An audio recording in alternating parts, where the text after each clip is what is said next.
in my opinion, there are two types of stories you most often hear about in the market. The first is when a company kills it. When you hear that story, it's often followed up by, if only you invested $1,000 in Walmart. When it IPO'd, you'd be a millionaire today.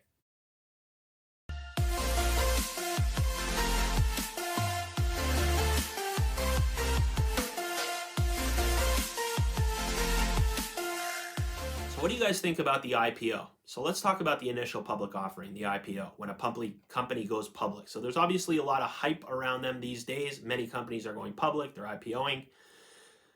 But my question is it just investors jumping on the opportunity to say, I bought this company at the IPO and now look at me, I'm rich? Or is it a valid hype based in the fundamentals of a company's balance sheet and potential growth opportunities? The question is also, how many people actually end up being able to say, I invested in an IPO and now I'm rich because of it? So in this video, I want to explore the IPO and whether it is a worthwhile investment to put your money into a stock that seems okay and is IPOing. So stick around because the answer might just surprise you. So in the first part of this video, I just want to talk about what it means when a company IPOs. So just because a company is going public does not mean that it is or that it will be totally successful. Unfortunately, people have often have the perception that if I recognize the company name, then it must be successful for the most part. Then all of a sudden, you're looking to invest a few dollars, and that same famous company announces that they are going public. They're having an IPO. So a lot of people's reaction is likely, oh, they're a huge company, now it's successful enough to be on the stock market, wow. Then your mind starts associating huge returns with the IPO. In other words, in my opinion, there are two types of stories you most often hear about in the market. The first is when a company kills it. When you hear that story, it's often followed up by, if only you invested $1,000 in Walmart. When it IPO'd, you'd be a millionaire today. The other story you hear, unfortunately, about is a major bust or a financial meltdown. Unfortunately, psychology suggests that we tend to hear the good much louder. So let's get back to our brilliant investment opportunity. So it's a big company, big famous company, good enough to IPO and be on the stock market, and I know about it. So obviously, you're going to think about investing in that company. Why wouldn't you? It's smart. Well, I'll give you a few reasons. So let's dive into it. Before I explain this, however, let's talk about what it means for a company to reach the IPO stage, just in a general sense. So a company usually goes public with an IPO when it's expanding and needs to raise more money for their expansion. So IPO can also be used as an exit strategy for an owner or a venture capitalist, or private equity investors who want to cash in on their initial investment. Company goes public, stock goes up, they make a lot of money. So the company then gets underwriters, investment banks, who will analyze the fundamentals of the company. Then they'll set a price based on the company's valuation, generally by determining the company's future growth potential and expected future cash flow. Obviously, there's a lot more that goes into it, but the general gist is that they look at all the documents, they look at the balance sheet, they look at everything surrounding the company, and they come up with a price. So now that we know why and how a company goes public, let's think about whether companies are often overvalued based on the numbers by these underwriters. So a study was conducted in 2017 by two professors at the University of British Columbia and Stanford University, and it essentially calculated over 135 US-based large tech companies worth over $1 billion and ready for IPO. Those are, by the way, referred to as unicorns. Ready for IPO, $1 billion. So the study concluded that the common shares of these unicorns on average were overvalued by 56%. Not only that, but as many as 14 companies were estimated at being 100% above fair value. It's crazy. So the Wall Street Journal in 2018 released a piece also titled "Why Tech Companies IPO Can Be So Overvalued." So essentially, the piece argued that, quote, in reality, valuing these unicorns is more of an art than science. Many of them would likely not warrant high valuations using conventional metrics, such as price to earnings. Instead, investors are trusting these companies will eventually corner their markets and become more profitable. Before that happens, however, what others have been willing to pay for them in private markets becomes the accepted yardstick for what they are worth. So, what does that mean? So let's give a real life example. So DoorDash went public today, December 9th, 2020, at a valuation of over $30 billion, close to $40 billion. But its last private valuation was only $16 billion earlier this year. That's insane. By the way, there are many more examples of that. That's just one. So are they overvalued? Yeah. So now let's talk about how those mismatch valuations affect the share price and in turn you, the investor who might put their money in the company on IPO day. So it's being valued at a certain point, which means that you're paying that premium. Let's see what happens. So studies suggest more than 60% of 7,000 IPOs from 1975 to 2011 had negative absolute returns 5 years following the first day of trading.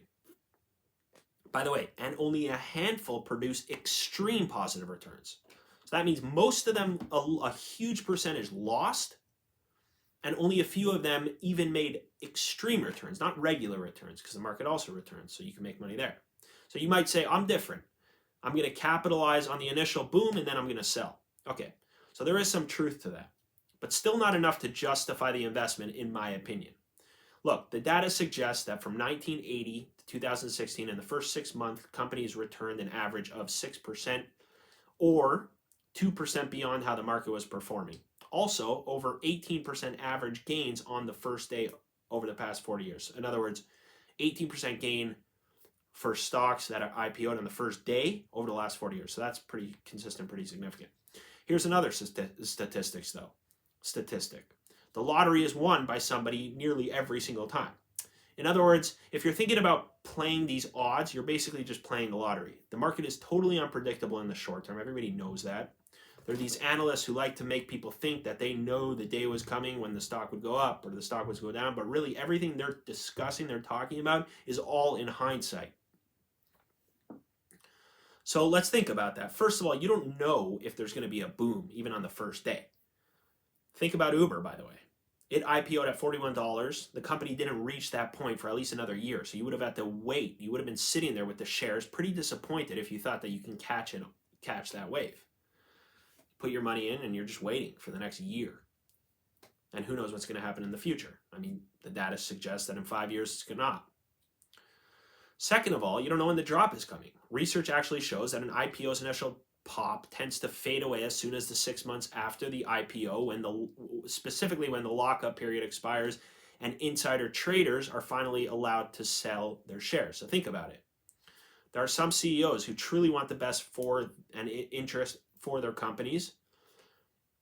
You know, in that case, which like we said is rare, you can make a nice return. But for the most part, these CEOs literally need to pump up the stock long enough for them to be able to sell their shares when they're allowed to after 6 months. Once they do, since they own the majority, the share tanks. Why? First of all, because there's more supply, and so basic economics tells us that the share price will tank. But also because when an insider trades his shares, investors are aware of that, and they start to wonder whether there's a reason why he's selling the shares. It shows an obvious lack of confidence or willingness to succeed if the guy holding the company's reins just bails out. Also, think about pre-IPO investors who had access to the company's shares prior. They can pump it up and then sell too. They have every incentive to. They want their money back. So these are real concerns. So if that's not enough, I want to provide you with a real life example of how this all goes down on a large scale. So think about 2000. Because companies then were getting crazy high valuations, it was the most popular year for IPOs. So Wall Street analysts were slapping buy ratings on tech and .com companies they knew weren't near the market valuation, and the bankers obviously took a huge profit. So meanwhile, people like you and me, the average investor, was hurt by all of this when the bubble burst. And many of these companies essentially went to zero. So this is all to suggest that it sounds exciting when you hear a big company, Airbnb, DoorDash, companies you know of, companies that you use, companies that you think are automatically successful because of that. When you hear that they are being in their IPO, and you also have this association that, oh, if only I put $1,000 into Walmart and one of these big companies on IPO day, you're going to be rich. It just, the reality doesn't bear that out. The evidence doesn't bear that out. The data doesn't bear that out. And you just have to instead look to the company's balance sheet, look at the prospectus, weigh the risks, look at all the pros and cons, determine if it's a good investment for you, see where there are risks in the perspective. There's a full chapter on risks, the company's risks. See if you see that company getting out of those risks and overcoming them.